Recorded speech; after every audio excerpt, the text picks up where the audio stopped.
starovekom Egypte. Podľa návodu postav pyramídy a umiestni ich takto na podložku. Nie sú pripevnené na podložku, tak aby sa s nimi dalo hýbať.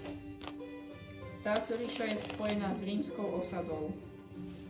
Ak vstúpiš na biele políčko, neberieš si hneď artefakt. Najprv si vyberieš medzi veľkými a malými pyramidami. Ak si vyberieš veľké, vlož pod jednu z nich artefakt. Hráč po tvojej pravej strane ich premieša.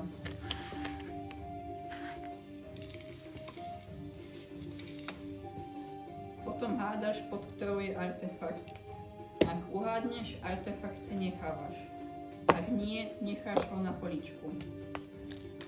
Ak si vyberieš malé pyramídy, pozri si, ktorá má zo spodu zlatku.